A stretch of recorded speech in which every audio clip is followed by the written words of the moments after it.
انسان کی زندگی میں کچھ ایسے واقعات رونما ہوتے ہیں جو ہماری زندگی پر انتہائی منفی اثر ڈالتے ہیں اور ہم احساس کمتری کا شکار ہو جاتے ہیں۔ یہ احساسات ہمیں اندر ہی اندر دیمک کی طرح کھا جاتے ہیں۔ ہم اپنے بچوں کی کامیابی پر حوصلہ افزائی اور ستائش نہیں کرتے اور اصلاح کے نام پر ہمیشہ نکتہ چینی اور بلا وجہ کی تنقید کی بھرمار کرتے ہیں اور ان کی خامیوں کا موازنہ دوسرے ساتھیوں کے ساتھ کرتے ہیں، جس کی وجہ سے ان کے ذہن میں ہر وقت منفی خیالات گردش کرتے رہتے ہیں۔ اس طرح کے طرز عمل کی وجہ سے ہماری نوجوان نسل آہستہ آہستہ احساس کمتری کا شکار ہو کر خود کو نکما اور بیکار بنا رہی ہے۔ احساس کمتری کے شکار لوگ بہت سارے منصوبے بناتے ہیں اور کام کے وقت بہت سارے بہانے اور اندیشوں میں شکار ہو کر منصوبوں پر عمل نہیں کر پاتے۔ یہ لوگ کبھی شکل کے اعتبار سے، کبھی دماغی صلاحیت کے اعتبار سے، کبھی شخصیت کے اعتبار سے کسی نہ کسی صورت میں احساس کمتری کا شکار رہتے ہیں اور خود کو دوسروں سے کم تر سمجھتے ہیں۔ اسی وجہ سے یہ ہمیشہ تذبذب کا شکار رہتے ہیں۔ یاد رہے کہ احساس کمتری کا شکار انسان کبھی بھی کسی منزل پر نہیں پہنچ سکتا۔ اگر آپ بھی اس طرح کے حالات سے گزر رہے ہیں تو مایوس مت ہوں، آئیے خود کو بدلتے ہیں۔ آپ کو جاگنا ہوگا اور یہ کام اس وقت تک ممکن نہیں جب تک آپ اس کا عہد نہیں کر لیتے، کیونکہ سوتے کو جگانا آسان ہے مگر جاگتے کو جگانا بہت مشکل۔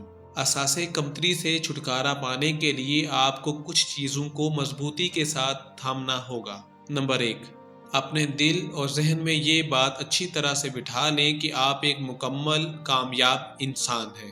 ارشاد باری تعالیٰ ہے کہ بے شک ہم نے انسان کو بہترین صورت میں پیدا کیا۔ بے شک ہمارا رب کسی چیز کو بیکار پیدا نہیں کرتا۔ یہ تصور ہر لمحہ قائم رکھنا چاہیے۔ اس طرح کرنے سے آپ کا ذہن ہر وقت اس تصویر کو مکمل کرنے کی کوشش میں لگ جائے گا اور اس طرح سے آہستہ آہستہ یہ تصور اتنا پختہ ہو جائے گا کہ آپ کی ذات میں خود اعتمادی جو ہے وہ جھلکنے لگے گی۔ نمبر 2، ارشاد باری تعالیٰ ہے وہ تمہارے ساتھ ہے جہاں بھی تم ہو۔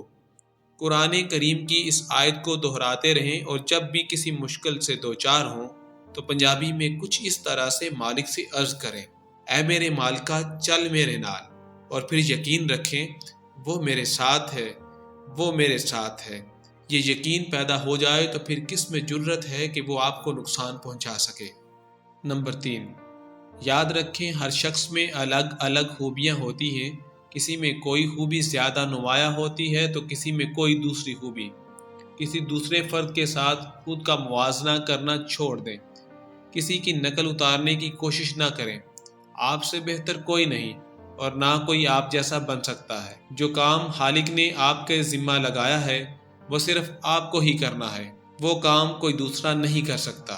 نمبر 4، اپنے دماغ میں کبھی بھی منفی خیالات نہ آنے دیں۔ خدا کے فضل و کرم سے کوشش کرنے والا ہر کام کر سکتا ہے۔ ارشاد باری تعالیٰ ہے اور یہ کہ انسان کے لیے وہی کچھ ہے جس کی وہ کوشش کرتا ہے۔ بس جو کام کرنا ہو اس کی کوشش میں لگ جائیں، مستقل مزاجی کے ساتھ آگے بڑھتے رہیں، پھر دنیا کی کوئی طاقت آپ کو اس کام کو کرنے سے نہیں روک سکتی۔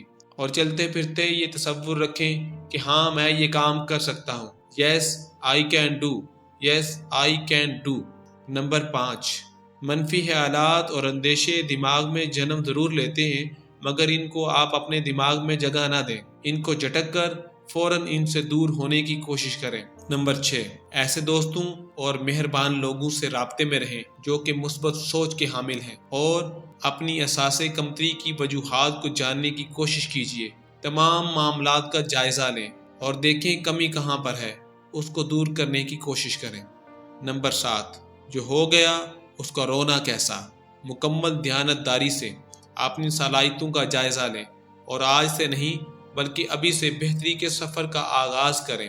حدیث نبوی صلی اللہ علیہ وآلہ وسلم ہے کہ خسارے میں ہے وہ شخص جس کا آنے والا کل گزرے ہوئے سے بہتر نہیں۔